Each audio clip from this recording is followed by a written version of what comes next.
عبادہ بن صامت رضی اللہ تعالیٰ عنہ راوی ہے، فضائل قرآن میں حدیث موجود ہے، فرمایا جو رات کی تنہائی میں خدا کے قرآن کی تلاوت کرتا ہے، جب اس کے مرنے کا وقت آتا ہے دل کے اجالے میں مشغلہ قرآن بنا، فارغ وقت میں قرآن کھول کے بیٹھ گیا، اور لوگوں سفر میں قرآن پڑھنے لگ گیا، فرمایا یہ قرآن پہ کیا دے گا؟ فرمایا جب مرنے کا وقت آتا ہے ادھر موت کا جھٹکا لگتا ہے، ادھر غسل دیا جاتا ہے، یہ قرآن کفن سینے کے درمیان میت کے چھپ جاتا ہے، جب قبرستان میں لے کے جاتے ہیں قرآن ساتھ ہے، جنازہ پڑھاتے ہو قرآن ساتھ ہے، جب قبر میں اتارتے ہو قرآن ساتھ ہے، جب اوپر تختے رکھ کے مٹی ڈالنے لگتے ہو قرآن اس کے سینے میں سے نکل کے سرانے کھڑا ہو جاتا ہے۔ ادھر میرے عزیزو اللہ اکبر، منکر نکیر قبر کے اندر آئے، قرآن کہتا ہے خبردار حساب نہ لینا، اس کے ساتھ میں آیا ہوں۔ فرشتے کہتے ہیں ہم بھی تو اللہ کے حکم سے آئے، کہ 2 منٹ ٹھہرو، جب تک میں آ کے ہاں نہ کروں اس کو ہاتھ نہ لگانا۔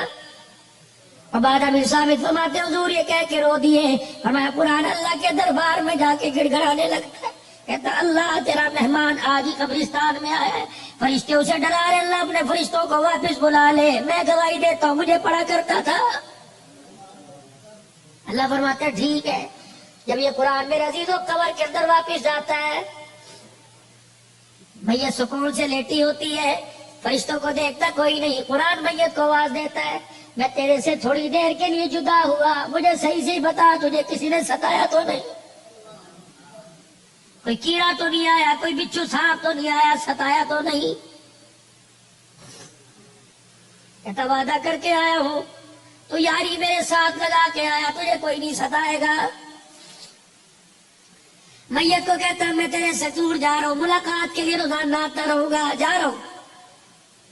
میت کو کہتا ذرا آنکھیں کھول کے ذرا آسمان کی طرف دیکھ، قبر کی چھت کی طرف میت دیکھتی ہے، 1000 فرشتہ 4 چیزیں اس کی قبر میں لے کے اترتا ہے، جنت کی اوڑھنی، جنت کا بچھونا، نور قندیل لے کے اترتا ہے، یاسمین پھول لے کے اترتا ہے، فرشتے قبر کے اندر اس کے وجود کو اٹھاتے ہیں، جنت کا گدا بچھاتے ہیں، اور پھر دائیں بائیں سے اتنے سوراخوں سے جنت کی ہوا کیسی چلتا ہے، پھر اس کے پیروں کی طرف جنت کا کمبل رکھ دیا جاتا ہے، کہا جاتا ہے ہم تو تیرے سے جا رہے ہیں، اگر سردی لگی تو کمبل اوڑھ لینا۔ تیسرا میرے عزیزو اس کے سینے پہ یاسمین پھول رکھ دیا جاتا ہے کہ اگر اماں ابا بہن بھائی یاد آویں اس پھول کی خوشبو کو سونگھ لینا تو اس کی خوشبو میں مست ہو جائے گا، جب جانے لگے کہ اندھیرے کا کیا بنے گا، فرشتے نور قندیل قبر میں جلاتے ہیں کہ قیامت آ جائے گی، اس دیے کا نہ گیس ختم ہوگا نہ تیل ختم ہوگا، قیامت تک یہ جلتا رہے گا۔ اللہ اکبر۔ جب قرآن پاک اس کی قبر سے جاتا ہے کہتا بے فکر ہو کے سو جا، خدا سے وعدہ کر کے آیا ہوں قیامت کی صبح تک تجھے اٹھانے بھی کوئی نہیں آئے گا۔ حدیث پاک میں آیا پھر قرآن روزانہ میت کے گھر میں آتا ہے، اگر بیوی نے برقع اوڑھ لیا، بچی مدرسے میں داخل ہو گئی، بیٹے نے قرآن پاک پڑھنا شروع کر دیا تو یہ اللہ کا قرآن میت کو جا کے خوشخبری سناتا ہے اور کہتا ہے تیری اولاد سنبھل گئی، تجھے مبارک ہو، تو لیٹا رہے، کھاتا تیرا کھلا رہے گا۔ فرمایا اگر اولاد بگڑ گئی، بچے سنو کر ڈبو پہ چلے گئے، بیوی سلائی مشین پہ چلی گئی، بیوی کے سر سے دوپٹہ اتر گیا، قرآن ایسی خبریں جا کے میت کو نہیں بتاتا، اس کا دل دکھے گا۔ صحابہ کہنے لگے یا رسول اللہ پھر کیا ہوتا ہے؟ فرمایا گھر کی بے برکتی کو دیکھ کے قرآن گھر والوں کے لیے روزانہ دعا کرتا ہے۔ اولاد بے وفا، مال بے وفا، کاروبار بے وفا، خاندان بے وفا، اور لوگوں تمہیں کس نے کہہ دیا خدا کا قرآن بے وفا ہے؟ قیامت کے دن عرش عظیم کا مالک اعلان کرے گا کہاں ہیں لوگ قرآن والے؟ فرشتوں کو اعلان ہوگا اور میرے فرشتوں جاؤ قرآن والوں کو تلاش کر کے لاؤ۔ پروردگار عالم کے حکم پہ فرشتے قدم اٹھائیں گے، فرشتے مڑ مڑ کے دیکھیں گے کیا ہوا، یا اللہ قرآن والوں کو تلاش کر کے لائیں، ان کی نشانی کیا، یا اللہ کون سا ٹائٹل، کون سی نشیل ملی، یا اللہ کون سا اس کا حصہ نور کا چمک رہا، یا اللہ ماتھا چمک رہا، ہاتھ پیر چمک رہے، یا اللہ جس سینے میں قرآن تھا وہ چمک رہا ہے۔ الہ العالمین یا تو حضرت آدم علیہ السلام سے لے کر جناب کالی کملی والے محمد عربی صلی اللہ تعالی علیہ وسلم کی ساری امتیں کھڑی والی الہی تیرے قرآن والے کون ہیں؟ سنو اللہ فرماتے ہیں او فرشتوں میدان معاشر میں جتنے مرد اور بوڑھے بچے کھڑے ہیں ہر ایک کے منہ کو سونگتے رہو، جس کے منہ سے مجھ کو عنبر کی خوشبو آ رہی ہے وہی میرا قرآن والا۔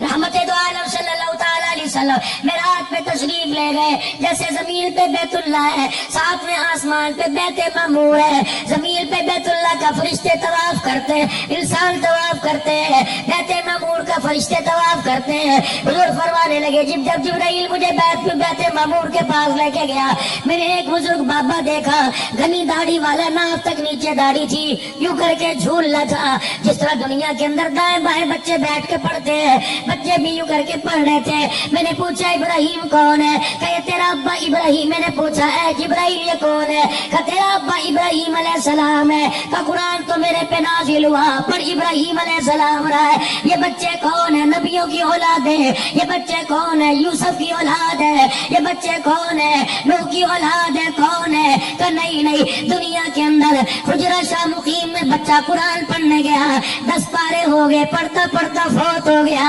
ابا کہتا کاش قرآن کا حافظ بن جاتا، جا محمد اس دنیا کے اندر جا کر اس کے باپ کو مبارکباد دینا، جو بچہ قرآن ادھورا چھوڑ کے آیا 7ویں آسمان پہ ابراہیم انہیں قرآن کا حافظ بنا رہا۔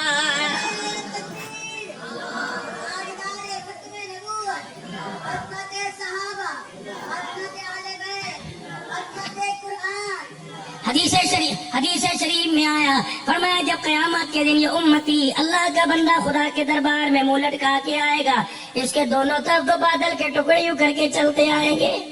اللہ فرمائیں گے شرمندہ کیوں اتنے تک، جب یوں کر کے دیکھے گا ان بادل کے ٹکڑوں میں سے نور برسنے لگ جائے، جب چھم چھم اس کے چہرے پہ گرے گا پریشانی ختم ہوگی، دل پہ گرے گا ختم ہوگی، کہے گا اللہ بھائی کی شکل نہیں، یار کی شکل نہیں، دوست کی شکل نہیں، کون ہے؟ اللہ فرمائیں گے ایک طرف سورہ بقرہ ہے، دوسری طرف سورہ آل عمران ہے۔ یاد کر رمضان المبارک میں تو نے ختم کیا تھا، تو نے ایک مرتبہ تلاوت کی، انہوں نے بھی وعدہ کر لیا تھا قیامت کے دن جب کوئی سایہ نہ ہوگا ہم سایہ کر کے تیرے سر کے اوپر آ جائیں گے۔ بھلا جس کے سر پہ قرآن کا سایہ ہو خدا انہیں جہنم میں کیسے ڈال سکتا ہے؟ فرمایا لوگوں رات کو عشاء کی نماز کے بعد سورہ ملک پڑھ لیا کرو۔ فرمایا جیسے قبر میں جاتا ہے سورہ ملک 2 پروں کے اندر لپیٹ لیتی ہے، فرشتوں سے کہتے ہیں نہ سوال کرنا، مجھے پڑھا کرتا تھا میں ضامن ہوں۔ فرمایا لوگوں صبح سورہ یاسین پڑھ لو، اللہ کہتا مجھے میری عزت کی قسم ہے 3 وقت کھائے گا دوں گا، 4 وقت مانگے گا دوں گا، 5 مرتبہ مانگے گا دوں گا۔ جو سورہ یاسین سے دل کی ابتدا کرے گا بہت تو آئے گی، اس کے رزق میں کبھی چھوڑ نہیں آئے گی۔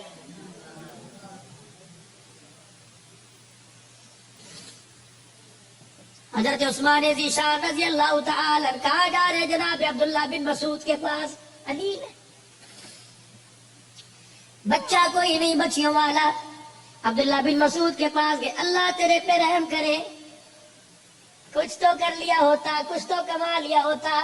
اشرفیوں کی تھیلی دی، کہ لے میری طرف سے بچوں کو دے دے کام آئے گی، تھیلی جھولی میں ڈال دی، کہ تیری تھیلی کا کیا کرنا، جو مجھے رسول اللہ نے تحفہ دیا وہ میں نے بچوں کو دے دیا۔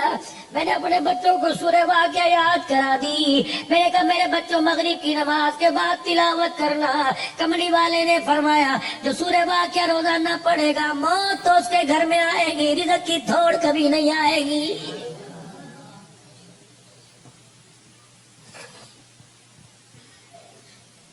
وَنُنَزِّلُ مِنَ الْقُرْآنِ مَا هُوَ شِفَاءٌ۔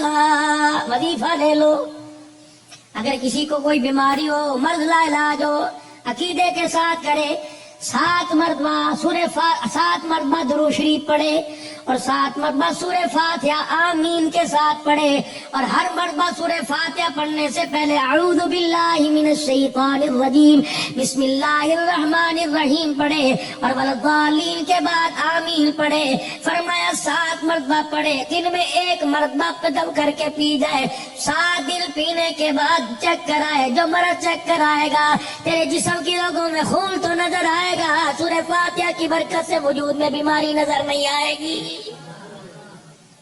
حضور نے فرمایا شہد میں شفا ہے، اللہ کی قسم ہو ہی نہیں سکتا شفا نہ ہو، بیمار ہوا شہد چٹاؤ اللہ شفا عطا فرمائے، حضور علیہ السلام نے فرمایا نا۔